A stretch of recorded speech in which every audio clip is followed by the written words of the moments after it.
નમસ્કાર દોસ્તો, હું આપનો મિત્ર દિનેશ કણેત આપ સર્વનું હાર્દિક સ્વાગત કરું છું આપના પોતાના સૈયારા પ્લેટફોર્મ કણેત ગાઈડન્સ પર. દોસ્તો, ચર્ચા કરી રહ્યા છીએ આપણે એસટીઆઈની. એસટીઆઈના 80 દિવસનો જે છે એ પ્લાન છે. આ 80 દિવસના પ્લાનમાં આજે આપણે દોસ્તો 9મા દિવસે જે છે પહોંચ્યા છે. આપ સર્વ મિત્રોનો ખૂબ ખૂબ આભાર કે આપે આટલું સારું જે છે રિસ્પોન્સ આપ્યો છે, સારી પ્રિપેરેશન કરતા થયા છો. આપને ધ્યાનમાં હશે દોસ્તો કે એસટીઆઈના ફોર્મ અગાઉની જે છે કમ્પેરિઝનમાં ઘણા ઓછા ભરાયા છે. 2025ના જે છે અત્યારે ફોર્મ ભરાઈ રહ્યા છે એ બાબતમાં. મતલબ કે દોસ્તો આજે જે છે એ આ 17 તારીખ છે અને 17 ઓક્ટોબર 2025 છે. દોસ્તો પેલા જે છે આટલી ભરતીઓ આવતી હતી તો બનતું હતું એવું કે ભાઈ 3-4 લાખ જેટલા ફોર્મ ભરાતા હતા. આ ભરતીમાં દોસ્તો મેક્સ 1.5 લાખ જે છે ફોર્મ ભરાણા હશે. હું એક્ઝેક્ટ આંકડો નથી બોલતો એટલે માની ન લેતા, પરંતુ ઇન શોર્ટ જેટલા ફોર્મ ભરાવા જોઈએ એના કરતા 50% જે છે ફોર્મ ભરાયા છે. એનું એકમાત્ર રીઝન શું છે? ભરતી તો આવે જ છે, પણ આપણે તૈયારી થોડી ઓછી કરતા ગયા છે. આપણને માત્ર વાતો કરવામાં મજા આવે છે, એમસીક્યુ રમવામાં મજા આવે છે.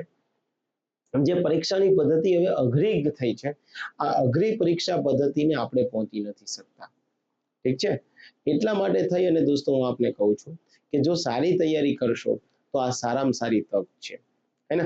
કારણ કે દોસ્તો હવે આપણે જોયા હશે કે દિવસથી દિવસ ડીવાયએસઓની પરીક્ષા જેવા પેપર નીકળતા થાય છે એટલે લોકોને સેટ નથી થતું, હે ને? હમણાં જે છે હું તમને ગમે એવા પ્રશ્ન કાઢું, તમને આવડે એવા જે છે અનુચ્છેદના પ્રશ્ન કાઢું તો આપને બહુ મજા આવશે. કદાચ બની શકે દોસ્તો કે જે વ્યૂ જે છે એ વ્યૂ હજારોમાં જતા રહે, પરંતુ એનાથી થશે શું કે પરીક્ષામાં આવા કોઈ ક્વેશ્ચન નહીં આવે તો અલ્ટિમેટ જે છે એ પછી આપણે નિરાશા થઈ જશે, હે ને? સો મને કે તમને આવડે એ પ્રશ્ન નથી કરવાના, પરીક્ષામાં પૂછાય છે એ પ્રશ્ન આપણે જોવાના છે. ઠીક છે, તો 17 તારીખ ઓક્ટોબર મહિનો 2025 આજે ફોર્મ ભરાવાના જે છે એ પૂર્ણ થયા છે અને આપ બધા લોકોએ ફોર્મ ભર્યા છે, અભિનંદનને પાત્ર છે. જોવાનું થાય છે દોસ્તો રાષ્ટ્રપતિ મહોદયની ધારાકીય સત્તાઓ, તેનો વીટો પાવર, વટહુકમ અને સંસદની સંયુક્ત જે છે એ બેઠક વગેરેની બાબતો. ઠીક છે, ચલો તો પહેલા ક્વેશ્ચન તરફ આપણે જઈએ. રાષ્ટ્રપતિની સંસદની સંબંધિત સત્તાઓ પર નીચેના વિધાનો તપાસ કરવાના છે. રાષ્ટ્રપતિ સંસદની બેઠક બોલાવવાની, તેને મુલતવી રાખવાની, તેને વિસર્જન કરવાની જે છે એ સત્તા જે છે એ ધરાવે છે. શું ભારત દેશમાં જે રાષ્ટ્રપતિ હોય એ રાષ્ટ્રપતિ સંસદના સત્ર બોલાવે છે? તો કે હા, અનુચ્છેદ 85(2) માં આવું લખેલું છે. ઓકે, કે ભારત દેશમાં પરંતુ સંસદના 3 સત્ર મળે છે, 3 સત્ર મળે છે. આ બાબતમાં બંધારણમાં ઉલ્લેખ નથી, આ યાદ રાખજો. કાલ સવારે તમને કોઈ પ્રશ્ન પૂછી લે, એક જીપીએસસી માં પ્રશ્ન પૂછ્યો હતો કે સંસદના જે સત્ર મળે છે શું એ બંધારણમાં ઉલ્લેખ છે? ના, પણ રાષ્ટ્રપતિ જે સંસદના સત્ર બોલાવે છે, સંસદના સત્ર મુલતવી રાખે છે, જે વિસર્જન કરે છે લોકસભાનું, હે ને, તો એ બાબતે સત્તા ધરાવે છે. ચલો તો પેલું સ્ટેટમેન્ટ સાચું થઈ જાય.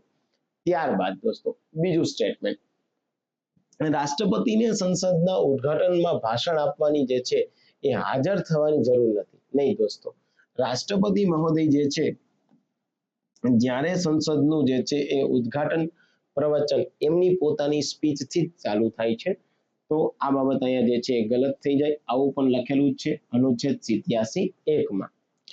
રાષ્ટ્રપતિ સંસદને સંદેશો મોકલી શકે છે. જી હા ભાઈ, બિલકુલ, અનુચ્છેદ 86 છે કે જેમાં રાષ્ટ્રપતિ સંસદને સંદેશો મોકલી શકે છે.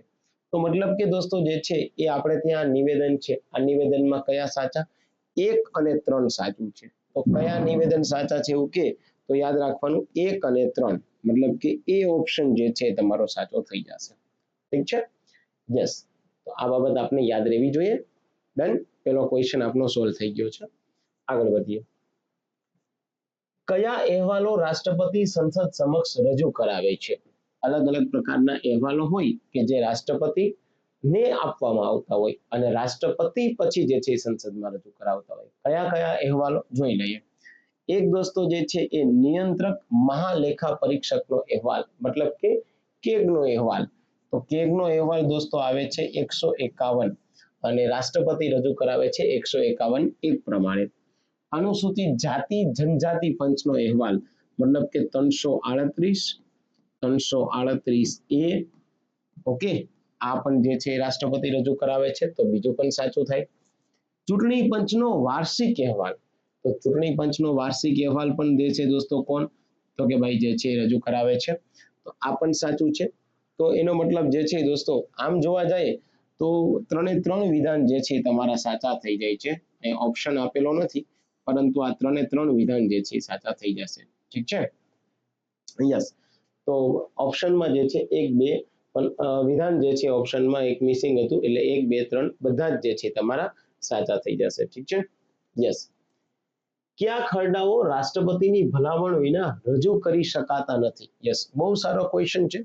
જીપીએસસી ઓલરેડી એક વખત એક્ઝામમાં પૂછેલો પ્રશ્ન છે કે કઈ એવી બાબતો કે જે રાષ્ટ્રપતિની પૂર્વ મંજૂરી હોય તો જ આપ રજૂ કરી શકો છો. જો આના માટે અનુચ્છેદ 3 આપેલું છે દોસ્તો, અનુચ્છેદ 110 આપેલું છે, 117 આપેલું છે, 274 આપેલું છે, 304 આપેલું છે, 359 આપેલું છે. આ બાબત દોસ્તો જે છે મતલબ શું, તો કે ભાઈ 3 આપણે ત્યાં દોસ્તો કે રાજ્યોની નામમાં બદલાવ કરવો, રાજ્યની જે છે એ સીમામાં બદલાવ કરવો, એના એક રાજ્યમાંથી બીજા રાજ્યનું નિર્માણ કરવું, તો એના માટે જે છે એ આપણે ત્યાં આ બીજા નંબરની જે છે એ સ્ટેટમેન્ટ છે, તો એનો મતલબ સાચો થશે. ત્યારબાદ નાણાં બિલ, નાણાકીય બિલ રાષ્ટ્રપતિની પૂર્વ મંજૂરીથી રજૂ થાય. યસ. બંધારણમાં સુધારો કરવાનો ખરડો 359 આ પણ રજૂ થાય છે દોસ્તો, હે ને? તો 3 સ્ટેટમેન્ટ જે છે એ સાચા છે. તો 3 સ્ટેટમેન્ટ કયું છે દોસ્તો? યસ.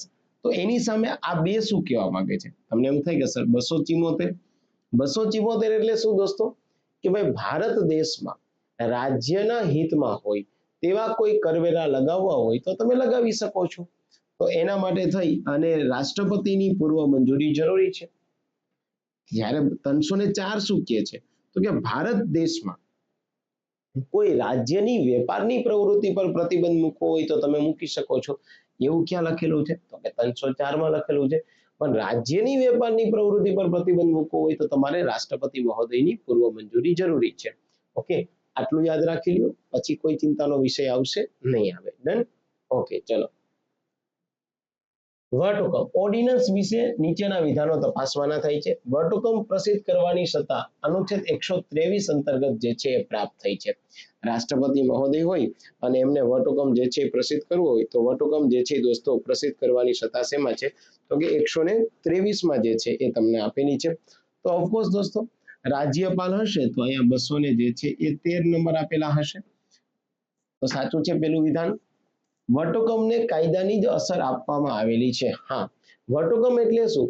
જ્યારે સંસદના સત્ર ન મળતા હોય અથવા જ્યારે સંસદના કોઈ એક ગૃહનું સત્ર મળતું હોય ત્યારે જે છે એ કામચલાઉ કાયદો બહાર પાડવામાં આવે કે જેની મહત્વાકાંક્ષા કાયદા જેવી જ હોય છે ત્યારે જે છે એ બહાર પાડવામાં આવે તો આ બાબતને શું કહેવાય? તો કે ભાઈ કામચલાઉ કાયદો યાની કે ઓર્ડિનન્સ કહેવાય.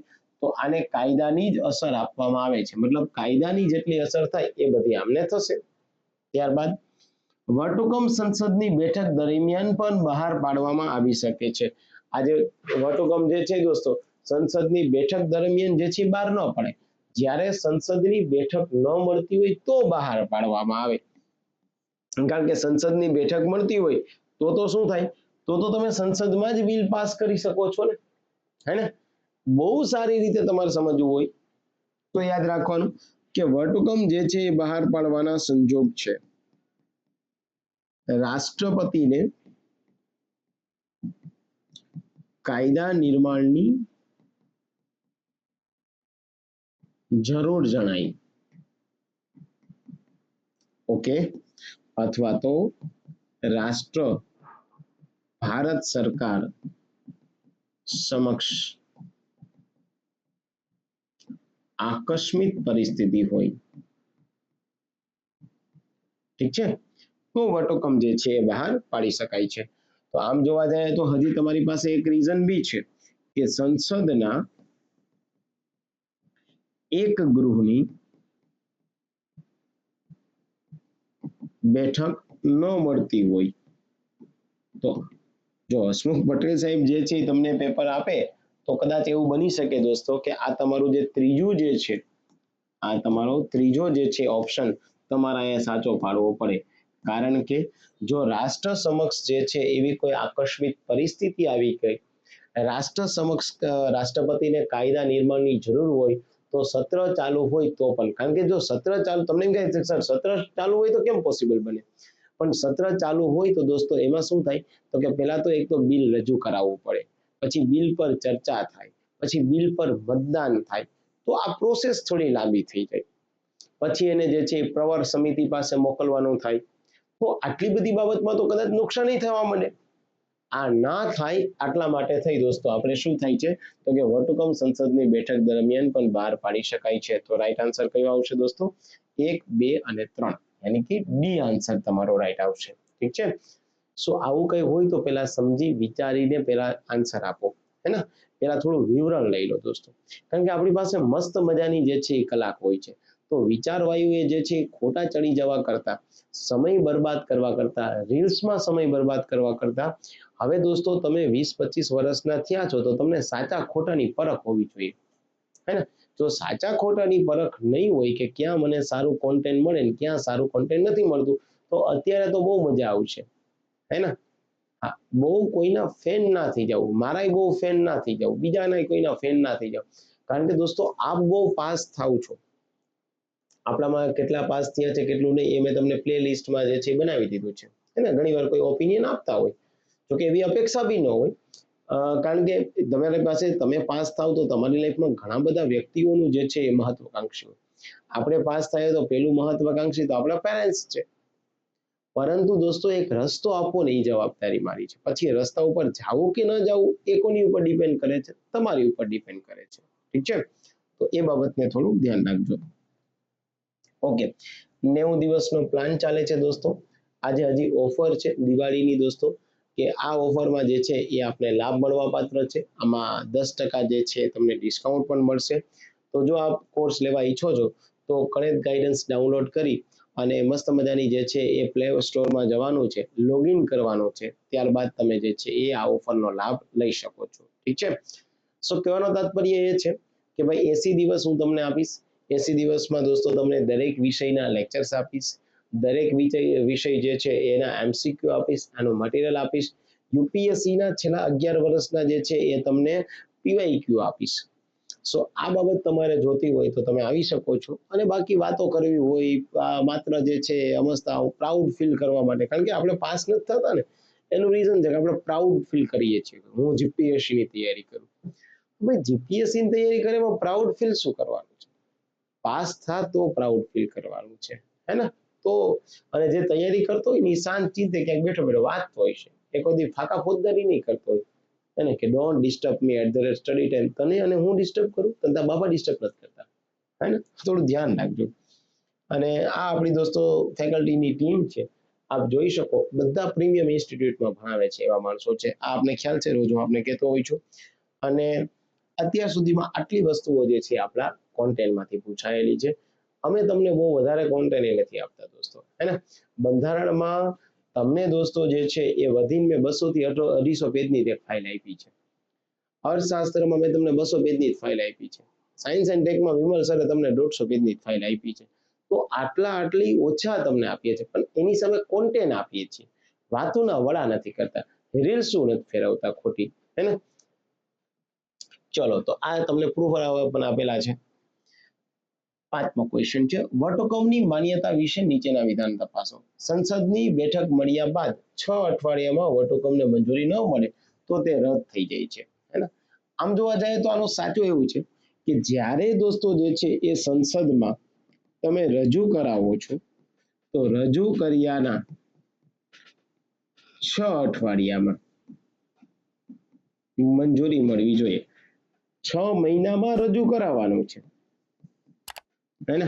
અને મંજૂરી કેટલા? 6 અઠવાડિયામાં. આવી રીતે હોય. સંસદની બેઠક મળ્યા બાદ રજૂ થાય, પણ સંસદની બેઠક બી કેટલા મહિનામાં મળે? 6 મહિનામાં. અને ત્યારે વટહુકમની મંજૂરી ન મળે તો એ રદ થઈ જાય છે. સાચું છે. રાષ્ટ્રપતિ તેને ક્યારેય પણ પાછો પણ ખેંચી શકે. યસ ભાઈ, રાષ્ટ્રપતિ જે છે એમને જણાય કે ભાઈ હવે મારે આ કાયદાની જરૂરિયાત નથી, ચલો હું પાછો ખેંચી લઉં, તો યસ દોસ્તો પાછો પણ ખેંચી શકાય. વટહુકમ દ્વારા બંધારણમાં સુધારો કરી શકાય છે. ભારત દેશમાં તમે કોઈ પણ પ્રકારનો વટહુકમ દોસ્તો જે છે બહાર પાડો તો વટહુકમ દ્વારા બંધારણમાં સુધારો ન કરી શકાય. તો માત્ર જે છે એ કયા 1 અને 2 જે છે તમારા વિધાન સાચા થઈ જાય છે. છઠ્ઠું, વીટો શક્તિ વિશે નીચેના વિધાનો તપાસો. વીટો શક્તિ રાષ્ટ્રપતિને અનુચ્છેદ 111 હેઠળ આપવામાં આવેલી છે દોસ્તો. આપણે ત્યાં જે છે એ ટાઈપ્સ ઓફ વીટો હોય છે. વીટોના કેટલા પ્રકાર છે દોસ્તો? 3 પ્રકાર છે, હે ને? એકને શું બોલાય? અંત્યાતિક વીટો, એબ્સોલ્યુટ વીટો. એકને શું બોલાય? નિલંબનકારી વીટો, સસ્પેન્શન વીટો. એકને શું બોલાય? પોકેટ વીટો, મતલબ કે જેબી વીટો. ઠીક છે, આ આપણે ક્યાંથી લીધેલો છે? બ્રિટનમાંથી. આમાં શું થઈ જાય? રદ થઈ જાય. આ આપણે ક્યાંથી લીધેલો છે? ફ્રાન્સમાંથી, હે ને? આમાં શું થાય? પુનઃ વિચાર માટે મોકલે. અને આમાં શું હોય? યુએસ થી, હે ને? હા એ ન પાડે, ના એ ન પાડે, અનિશ્ચિત કાળ સુધી પોતાની પાસે રાખે. તો પેલું સ્ટેટમેન્ટ સાચું પડી જશે આપણું. ડન છે, હે ને?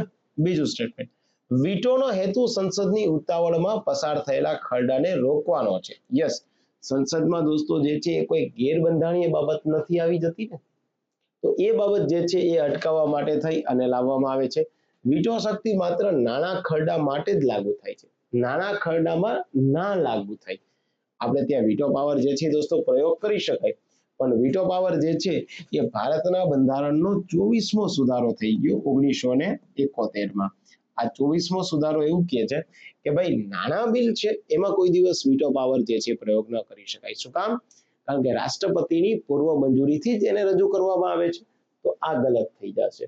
તો રાઈટ આન્સર આપણે અહીંયા શું જોવાનું છે? સાચા નિવેદન 1 અને 2 સાચા છે. ડન છે? ઓકે, ચલો આગળ વધીએ. અંત્યાતિક વીટો વિશે નીચેના વિધાનો તપાસો. અહીંયા જો મેં તમને કીધેલું છે દોસ્તો, આ અંત્યાતિક વીટોની વાત કરીએ છીએ. અંત્યાતિક વીટો હેઠળ રાષ્ટ્રપતિ ખરડાને સીધો ના મંજૂર કરી દે છે. આ રીતે મેં તમને કીધેલું છે. શું કરી દે છે? સીધો ના મંજૂર. તો કે સાચી વાત. આ વીટોનો ઉપયોગ ફક્ત નાના ખરડાઓ માટે જ થઈ શકે નહીં. નાના ખરડાઓ જે છે એના માટે કોઈ દિવસ જે છે એ આ વીટો પાવર પ્રયોગ કરી શકાય નહીં. કારણ કે નાના ખરડા જે છે દોસ્તો શું છે? તો કે ભાઈ જે છે એમની પૂર્વ મંજૂરીથી જ રજૂ કરવામાં આવ્યા છે. સંસદ આ નિર્ણયને રદ કરી શકે છે. સંસદ જે છે એ શું કરી શકે? આ નિર્ણયને જે છે એ રદ કરી શકે. ના ભાઈ, આ બાબતે ગલત થઈ જાય, અને તો વાત એક જ સાચી થઈ જશે. કયું? એ. નેક્સ્ટ, નિલંબનકારી વીટો વિશે નીચેના વિધાન તપાસો. નિલંબનકારી વીટોનો ઉપયોગ પુનઃ વિચાર માટે જે છે ખરડો પરત કરતા થાય છે. હા ભાઈ, સંસદ ફરીથી તેને સામાન્ય બહુમતીથી પસાર કરે તો રાષ્ટ્રપતિએ જે છે એને મંજૂરી આપવી જ પડે છે. ઓફકોર્સ દોસ્તો, આપણે ત્યાં જે છે એ સામાન્ય રીતે કોઈ પણ પ્રકારનો વીટો જે છે એને પ્રયોગ કર્યો અને પરત મોકલે, અને પછી સંસદ જે છે એને કોઈ પણ ચેન્જ કર્યા વગર મોકલે, તો પછી રાષ્ટ્રપતિએ શું કરવું પડે? એને મંજૂરી આપવી પડે. રાષ્ટ્રપતિ બંધારણીય સુધારા ખરડા માટે પણ આ વીટો પાવર વાપરી શકે. પેલા જ ના પાડી દીધી. બંધારણીય ખરડા માટે, નાણાકીય બાબત માટે જે છે આ વીટો પાવર પ્રયોગ કરી શકાય, ન કરી શકાય. તો રાઈટ આન્સર કયો આવશે દોસ્તો આપણો? એ આપણો રાઈટ આન્સર આવશે. ઠીક છે. જેબી વીટો, પોકેટ વીટો વિશે નીચેના વિધાનો. રાષ્ટ્રપતિ ખરડાને અનિશ્ચિત સમય સુધી પોતાની પાસે રાખે છે. આ તો સાચું જ છે દોસ્તો. પણ જો આમાં યાદ રાખવાનું, ઘણીવાર તમને પ્રશ્ન એવો પૂછે, મેં તમને એક એક્ઝામમાં ક્વેશ્ચન આપ્યો હતો, લગભગ લાસ્ટ ટુ લાસ્ટ ડે હતો ત્યારે આપણે વાત કરી હતી.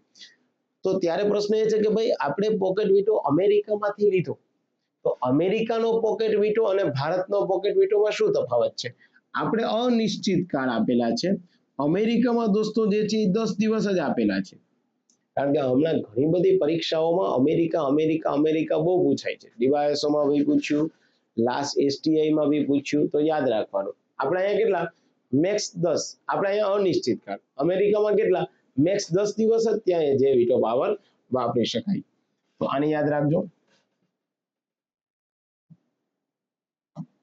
યસ, બંધારણમાં આ માટે સમય મર્યાદા નક્કી કરવામાં આવી છે. ભારતના બંધારણમાં સમય મર્યાદા કોઈ નથી. ભારતના રાષ્ટ્રપતિ જ્ઞાની ઝૈલ સિંહ હતા, હે ને, એમણે જે છે આ વીટો પાવર પ્રયોગ કર્યો હતો. યસ ભાઈ, કયા માટે દોસ્તો? Post bill. પણ તમને એ તો ખબર છે કે પોસ્ટ બિલ માટે પ્રયોગ કર્યો હતો, હે ને, પરંતુ ત્યાં શેનો ભંગ થતો હતો? Right to privacy. આ રાઈટ ટુ પ્રાઇવસી નો ભંગ કરતા હતા, એટલા માટે દોસ્તો જે છે એ ઉપયોગ કર્યો હતો. તો 1 અને 3 સાચા હોય એવા કેટલા છે દોસ્તો? તો કે માત્ર એક જ છે, તો એમને યાદ રાખજો. ઠીક છે. હવે એના પછી લાસ્ટ વન, રાજ્ય વિધાનમંડળ પાસ કરેલા ખરડાઓ વિધે નીચેના વિધાન તપાસો. રાજ્યપાલ ખરડાને રાષ્ટ્રપતિની મંજૂરી માટે મોકલી શકે. હા ભાઈ, અનુચ્છેદ 200 છે. અનુચ્છેદ 200 એવું કહે છે કે જ્યારે વિધાનમંડળે કોઈ પણ પ્રકારનો જે છે એ બિલ પાસ કર્યું, ખરડો પાસ કર્યો, તો એ બિલ રાજ્યપાલ રાષ્ટ્રપતિની અનુમતિ માટે અનામત રાખી શકે. બટ આ બિલ જે છે એ બંધારણીય એકતાનો ભંગ કરતું હોય, ડીપીએસપી રાજ્ય નીતિના માર્ગદર્શક સિદ્ધાંત સાથે સંકળાયેલું હોય, 31C સાથે સંકળાયેલું હોય, હાઈકોર્ટનું અધિકાર ક્ષેત્ર ઘટાડતું હોય, આવું હોય તો જ. પાછું પણ યાદ રાખજો, 201 એવું કહે છે કે ભાઈ રાષ્ટ્રપતિ રાજ્યના વિધાનમંડળે પસાર કરેલા ખરડા પર સહી કરવા બંધાયેલા નથી. ઓકે, તો રાજ્યપાલ ખરડાને રાષ્ટ્રપતિની મંજૂરી માટે મોકલી શકે. યસ, RU 200 લખેલું છે મેં. રાષ્ટ્રપતિ રાજ્યપાલને ખરડો પુનઃ વિચારવા માટે મોકલવા માટે પરત પણ કહી શકે છે. જી, રાષ્ટ્રપતિ રાજ્ય ખરડામાં જે બી વીટોનો પ્રયોગ કરી શકે. હાજી ભાઈ, પ્રયોગ કરી શકે છે. તો 1, 2 અને 3 બધા સાચા હોય તો એવું સી આન્સર છે. ચલો, તો આજના તમારા આ 10 ક્વેશ્ચન મસ્ત મજાની રીતે, કારણ કે હવે હું તમને કહેતો જાઉં છું કે રોજ હું સમય જે છે એ વધારે નહીં લઉં, 1-1, 1.5, 2-2 કલાકનો દોસ્તો ટાઈમ નહીં લઉં. તમને મજા આવે એમ નહીં. આપણે શું કરવાનું છે કે જે 10 ક્વેશ્ચન તમે આખા દિવસમાં મસ્ત વાંચ્યું છે એ જ મારે તમને પાછું સારી રીતે જે છે આપી દેવાનું થાય છે. ઠીક છે ને? તો આને તમારે યાદ રાખવાનું થાય છે દોસ્તો. આજે જે છે એ આપણો આ 9મો દિવસ પૂર્ણ થયો છે. આવતીકાલે આપણો 10મો દિવસ રહેશે. ઠીક છે? અને આ 10મો દિવસ જે છે એ એટલે રાષ્ટ્રપતિની અન્ય સત્તાઓ, 18 ઓક્ટોબર 2025. નવા જોડાયેલા મિત્રો હોય, હજી અગાઉના જે છે એ લેક્ચર ના જોયા હોય તો આપણો પ્લે લિસ્ટમાં જઈ અને બધા લેક્ચર જોઈ લેજો. આની PDF પણ હું તમને આપી દઈશ. હે, તો એ પેઇડ સબસ્ક્રાઇબર છે એને PDF પણ આપેલી છે. ગ્રુપમાં જોડાવવું હોય તો આપ આ નંબર પર જે છે એ પોતે જોઈન્ટ લખી અને મોકલી દેજો, તો તમને ગ્રુપમાં પણ જે છે એ જોઈન્ટ કરી દે. પણ સારું, પરીક્ષામાં જેવું પૂછાય છે એવું તમારે શીખવું હોય તો આપજો, વાતો માટે નહીં. હે ને, પરીક્ષા માટે રસ્તો હું 100% તમને આપીશ, પણ વાંચન તમારે કરવું પડશે. ઠીક છે? મળીએ છીએ દોસ્તો આવતીકાલે રાષ્ટ્રપતિની અન્ય સત્તાઓ માટે, અને એના પછી ઉપરાષ્ટ્રપતિ રહેશે. ડન છે? પછી ફરીથી બધાનું એક મસ્ત મજાના રિવિઝનનો લેક્ચર હું તમને આપીશ. ઠીક છે? આવજો, bye bye, C yeah. Thank you very much દોસ્તો.